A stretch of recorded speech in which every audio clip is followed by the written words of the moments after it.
agama dan kepercayaan kita masing-masing. Berdoa mulai. Berdoa selesai. Ucapkan salam. Assalamualaikum warahmatullahi wabarakatuh. Waalaikumsalam warahmatullahi wabarakatuh.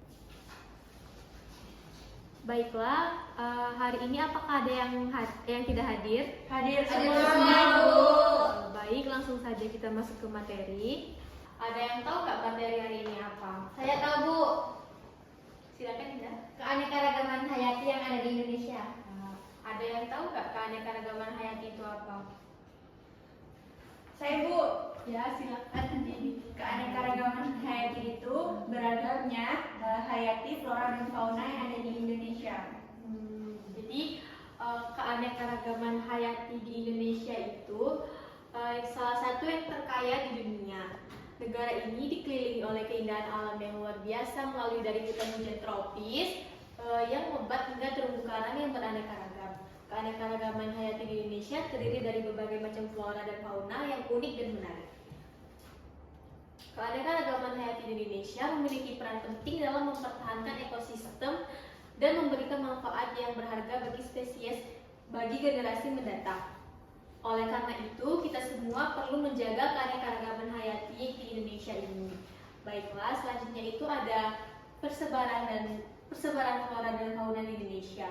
Persebaran flora dan fauna di Indonesia dipisahkan oleh garis Wallace dan garis Weber. Garis Wallace memisahkan Indonesia bagian barat dan tengah, sementara garis Weber memisahkan Indonesia bagian tengah dan timur. Selanjutnya itu ada flora Indonesia bagian barat atau Asiatis. Persebaran flora Indonesia bagian barat itu disebut dengan tipe Asiatis. Hal ini dikarenakan banyak flora di bagian barat yang hampir sama dengan flora di benua Asia pada umumnya. Terdapat beragam flora di bagian barat Indonesia dengan sifat heterogen, terutama dipengaruhi oleh iklim, cuaca, dengan curah hujan yang tinggi. Beberapa variasi tumbuhan di Indonesia bagian barat antara lain jenis tanaman lumut, pakuan, meranti, mahoni, damar, dan lainnya. Ada juga beberapa flora endemik Indonesia yang khas di bagian barat. Misalnya itu ada bunga Rafflesia arnoldii. Ada yang tahu nggak bunga Rafflesia itu berasal dari mana? Tahu. Benar. Bunga Rafflesia itu disebut juga dengan bunga bangkai. Baiklah, selanjutnya itu ada flora Indonesia bagian tengah atau peralihan. Disebut dengan tipe peralihan karena Kepulauan Wallace ini terletak pada garis yang memisahkan. Gak apa-apa, lanjut, Be. Nanti bisa dipotong apa?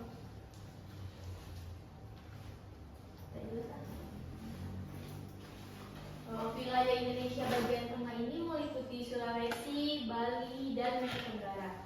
Iklim di Indonesia bagian tengah cenderung memiliki kelembapan udara dan curah hujan yang lebih rendah, sehingga memberikan dampak flora yang ada.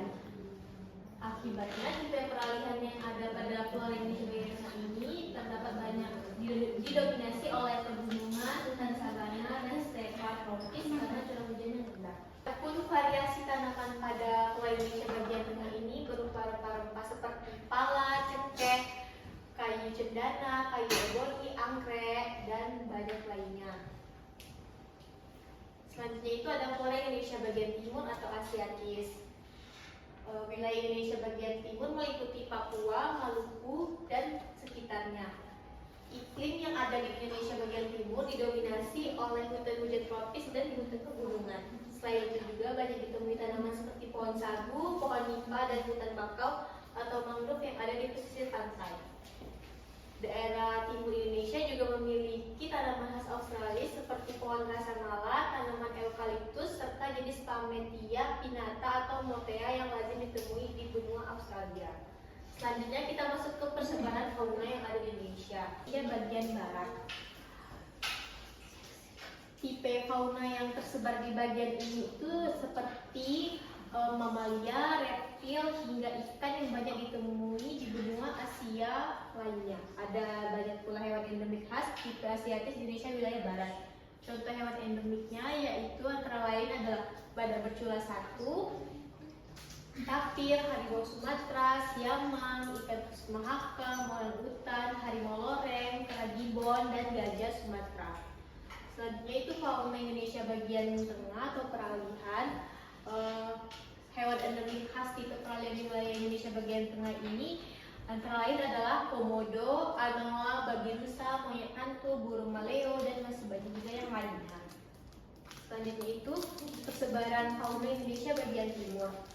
Contoh hewan endemik Indonesia bagian timur itu seperti burung cendrawasih, kasuari, merak gauraptori, kanguru mental emas, duri sayap hitam, hiu bintik, dan lainnya. Selanjutnya itu ada upaya pelestarian keanekaragaman hayati di Indonesia. Ada dua metode. Yang pertama ada metode in situ, yaitu upaya melestarikan keanekaragaman hayati di habitat aslinya. Salah satu contohnya yaitu pembentukan cagar alam dan taman nasional.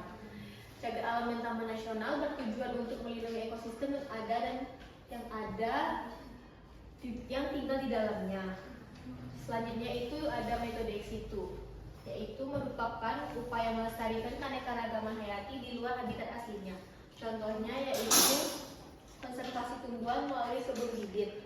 Melalui metode ini, spesies yang terancam punah dapat dikembangbiakkan dan dilepas kembali ke habitat aslinya untuk memperkuat populasi. Baiklah, selanjutnya Ibu akan membagikan LKPD yang akan dikerjakan secara berkelompok. Nanti perwakilan kelompok akan menjawab pertanyaan dari LKPD. Baik, Bu. Kasih, Bu.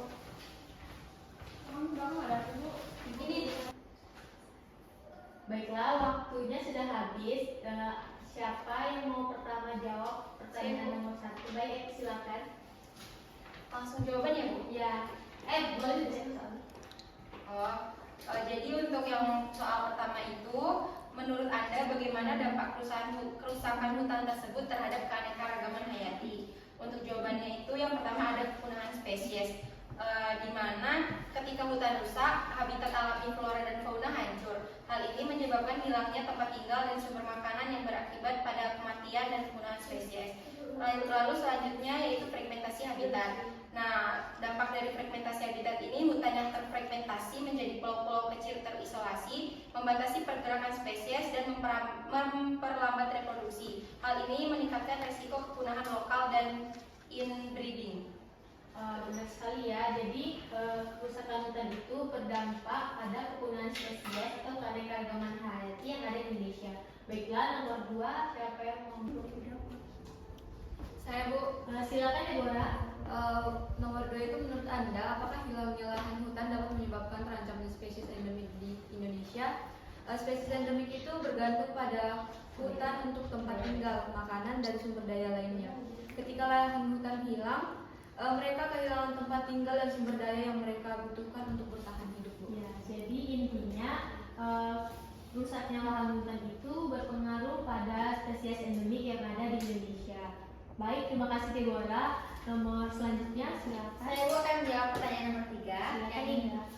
Yang dimana pertanyaan nomor 3, apa upaya apa yang dapat Anda lakukan sebagai seorang pelajar untuk mengatasi masalah tersebut? Yang pertama, saya akan meningkatkan pengetahuan dan kesadaran. Seperti saya mempelajari tentang keanekaragaman hayati yang ada di hutan. Saya akan membagikan pengetahuan yang saya dapatkan kepada orang lain mengenai hutan. Yang kedua, saya akan mengambil tindakan langsung seperti saya menanam pohon, dan saya akan ikut berpartisipasi dalam kegiatan reboisasi, dan saya akan mendukung upaya pelestarian alam dan untuk menjaga hutan. Sekian, terima kasih. Baik, terima kasih. Berikan aplaus untuk kita semua yang sudah menjawab. Baiklah.